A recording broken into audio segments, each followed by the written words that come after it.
कबीर जी की माता ने उन्हें जन्म देकर आखिर क्यों त्याग दिया था? आइए जानते हैं।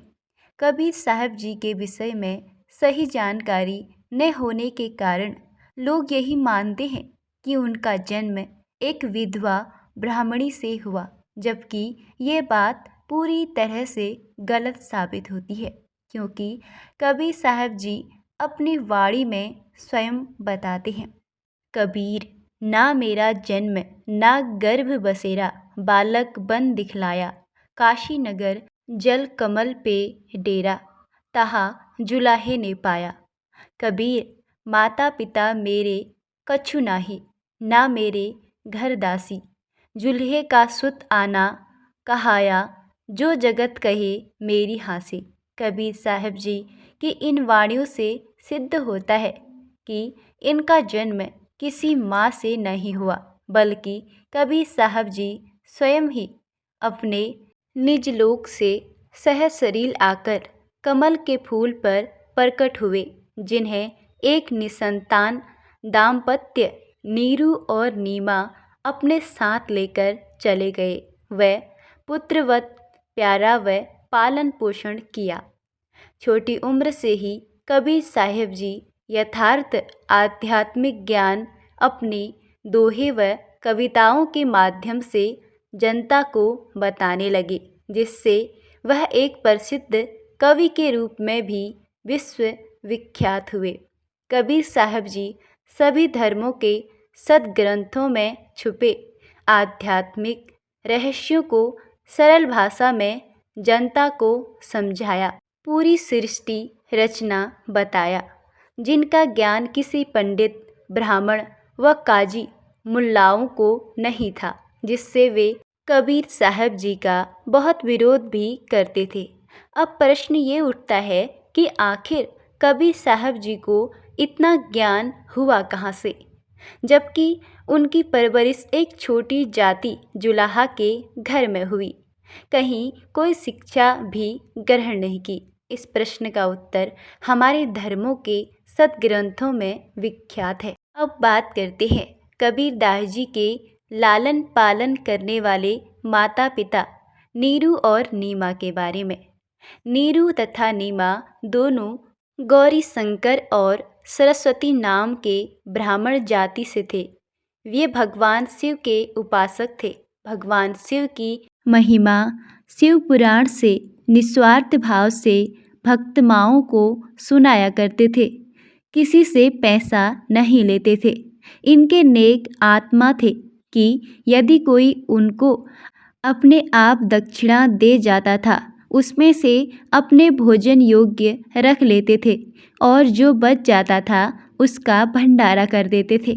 अन्य स्वार्थी ब्राह्मण गौरी शंकर तथा सरस्वती से ईर्ष्या रखते थे, क्योंकि गौरी शंकर निस्वार्थ कथा किया करते थे, पैसे के लालच में भक्तों को गुमराह नहीं करते थे, जिस कारण से प्रशंसा के पात्र बने हुए थे।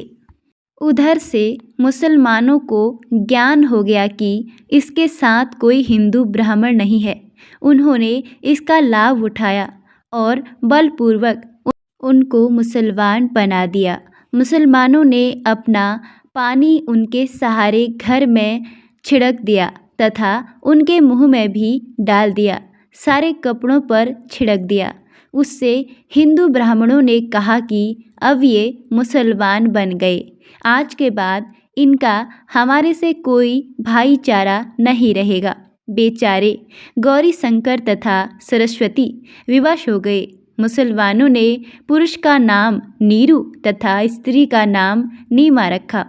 पहले उनके पास जो पूजा आती थी उससे उनकी रोजी रोटी चल रही थी।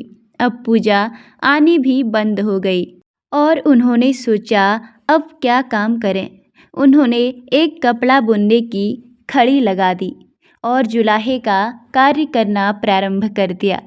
गंगा दरिया का ही पानी लहरों के द्वारा उछलकर काशी में एक लहरता नामक बहुत बड़े सरोवर को भरकर रखता था। बहुत निर्मल जल भरा रहता था। उसमें कमल के फूल उगे हुए थे। सन 1398 में विक्रमी संवत 1455 ज्येष्ठ मास शुद्ध पूर्णिमासी को ब्रह्म मुहूर्त सूर्योदय से लगभग 1.5 घंटा पहले मैं अपने सतलोक के शरीर आकर परमेश्वर कबीर बालक रूप बनाकर लहर तारा तालाब में कमल के फूल पर विराजमान हुए।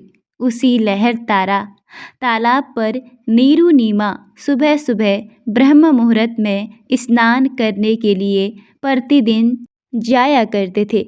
ब्रह्म मुहूर्त कहते हैं सूर्योदय होने से 1.5 घंटा पूर्व एक बहुत तेज पुण्य का चमकीला गोला ऊपर से आया और कमल के फूल पर विराजमान हो गया। इस दृश्य को स्वामी रामानंद जी के एक शिष्य ऋषि अष्टानंद जी आँखों से देख रहे थे।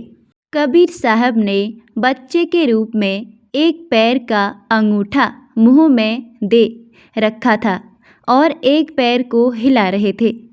पहले तो नीमा ने सोचा कि शायद कोई सर्प ना हो और मेरे पति की तरफ आ रहा हो।